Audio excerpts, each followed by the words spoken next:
All right, so we are back from the international break and we are confronted with two big games. One, the North London derby, which is between Arsenal and then Tottenham Hotspur. And then there is that Manchester derby, United versus City. So with me to preview these two big games is your man, Peter Drury. Wondering, do you miss the EPL, especially on match day, commentating? Well, I'm very lucky, David, because I'm not missing it at all. All that has happened for me is that I've changed my employer. So whilst sadly I'm not broadcasting it to you, and I miss that a lot, I do miss all my friendships and connections in Africa, Asia, and beyond. I'm working now for NBC, the American network. So I'm commentating on the Premier League for a different audience, which I'm also enjoying. Okay, all right. So let's now switch to the business of the deal. I mean, we are headed back from the international break and two blockbusters, the North London derby and then the Manchester derby. How do you feel about it?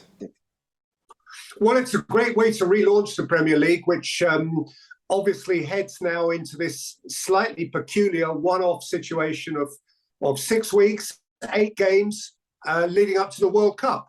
So we've got this very special set of circumstances, and we launched this really intense period with two of the great intense traditional matches.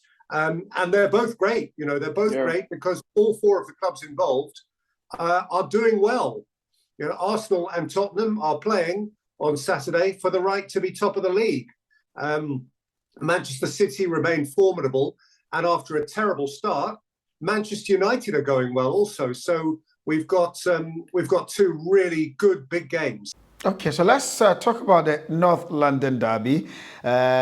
Arsenal, they've been on some fine run of form going into the derby. It looks to me as though it's been worth the wait after all under Mikel Arteta. It feels that way to me as well. I've seen a fair bit of Arsenal already this season. Mikel Arteta seems to have moulded the team in the manner he wants it to be.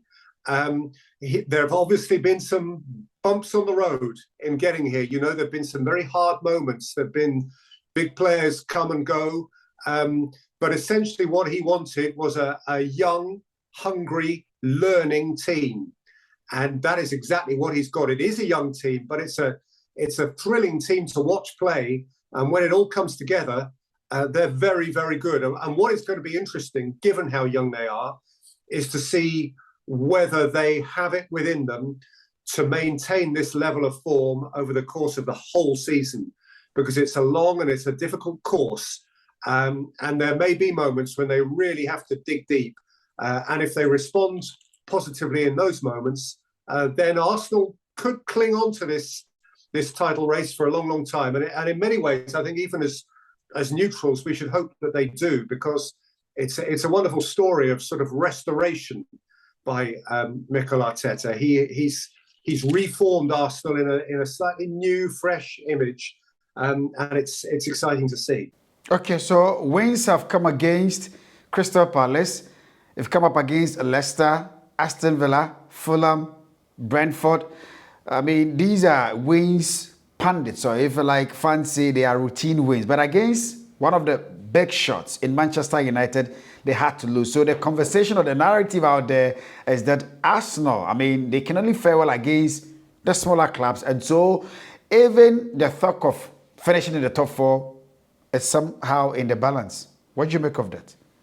Listen, that is, of course, a natural argument to make. Arsenal have only played one of the big opponents so far, and that's the game they lost. And it's hard to argue against that. Equally, in the Premier League, as you well know, there isn't an easy match. Every game is a potential problem. And almost every week, one of the big teams fails against one of the less big teams, one way or another. And Arsenal have won games they needed to win. And that is an improvement anyway on what was happening before, because what you might call routine wins, Arsenal in previous years were not. Okay, but it looks like the Emirates, it hasn't been a very good hunting grounds for Tottenham Hotspur, because in their last visit to the Emirates, it hasn't been good for them. Again, last season, in this same fixture, they lost by 3-1. And so it's right to think that, again, it's going to be another win for Arsenal. Would anybody be right in suggesting that there's going to be another win for Arsenal? Well, you're right, of course, about the recent history. Tottenham haven't won on any of their last 11 Premier League games at the Emirates, which is a remarkable run. But of course, players themselves would tell you that history is irrelevant anyway. What happened last year has no impact on what might happen this year. And just as Arsenal are a very different team and club, so under Conte are Spurs. You know, he has created within that club a new intensity, seemingly a belief that they are capable of being up there and maintaining a challenge. And the old-fashioned flakiness with which fans perhaps used to associate Spurs is, to a large extent now, I think, a thing of the past. You know, Tottenham is a much more robust machine. Their front line is obviously very exciting, especially now that there are options within it, as well as Kane and Son. There's Kulusevski and Richarlison. They've got 4 players from whom they pick 3, and that means they can constantly freshen. And there's competition for a place in the team. And of course, Son, just before the international break, came on as a substitute and scored a hat-trick. In 30 minutes. Which was remarkable, and shows what hunger exists not just within him, but within the team as a whole. So, no, just because Tottenham have failed at the Emirates for the last decade or so, doesn't mean that they fail at the Emirates this time. You know, I just think it's a compelling matchup. You know, who could possibly call who wins this game? Okay, so they're actually going into this fixture on the back of a loss to Sporting in the UEFA Champions League and are seeking to make amends in the league against their cross-city rivals in Arsenal. You look at the famed attacking trident of Kulusevski, Son, and then Harry Kane up against a very leaky Arsenal backline who have had to concede in their last 4 games. How is it going to pan out in that fixture on Saturday lunchtime? Well, of course, that is what we all look forward to finding out. And you have just referred quite rightly to that Tottenham front 3, but don't forget there's Richarlison as well, you know, who comes into that, and who, by the way, has had a great international break with Brazil. He scored in both of Brazil's games. Yeah. He's very much on top of his game. So it would be a brave coach who left him out of the starting lineup. So I don't think there is any doubt about Tottenham's attacking prowess. I suppose, as you rightly imply, there is some doubt about Arsenal's defensive strength, because they do struggle, as you rightly point out, to keep a clean sheet. And that is going to be tough against Tottenham.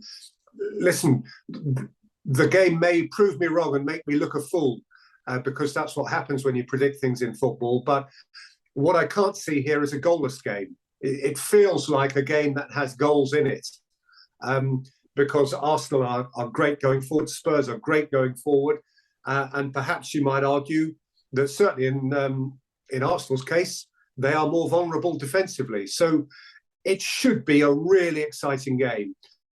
And maybe it'll turn out that the team that is able to tighten its defence the best will be the one that comes through. It's premature, early days here to even assume or want to think that both teams are able to finish in the top 4 and all of that. But you look at the strength of both sides and how hungry they are.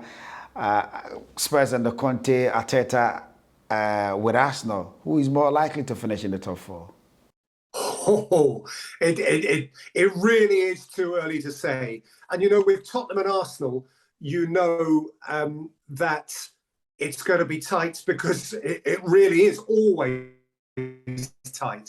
I think in recent years, it's remarkable how many seasons consecutively they have finished within 1 place of each other. You know, they're constantly second and third and fourth, fourth and fifth, fifth and sixth, whatever it is. They're always side by side, Arsenal and Tottenham, it seems. And there's very, very often very little between them. And of course, for 20 years under Wenger, Arsenal were always on top. For the last 5 or 6, Tottenham have been on top. But it feels as though Arsenal are coming back. I would be foolish to suggest to you which one will finish above the other. It's possible, of course, that they're both in the top four.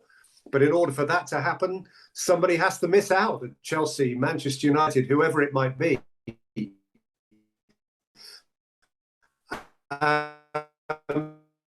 So confidence is that there won't be very much between them. Okay, so how do you expect Mikel Arteta and Antonio Conte to approach the game on lunchtime Saturday? I would imagine that they will both play to their strengths. Tottenham don't mind too much if the opposition have the ball, because they can play on the counter and play to those front players, Kane and Son, Richarlison, Kulusevski. And again, Arsenal have at their brightest this beautiful cohesion of passing, which they'd be well advised, and I'm sure they will, to maximise. You know, when they're moving the ball with Martinelli and Saka and Odegaard, he's fit, and Smith Rowe when he comes back into the side, and Vieira, who's just come into the side and impressed so much at Brentford in the last game before the international break, and of course Jesus at the top of the field. They too, when they have their attacking creative players cohesively and swiftly and adeptly pass and move, speed, you know, that is the Arsenal weapon. So we have two offensive forces here, which are both compelling, and I'm sure that in their respective ways, Arteta and Conte will look to deploy those as penetratively as possibly they can.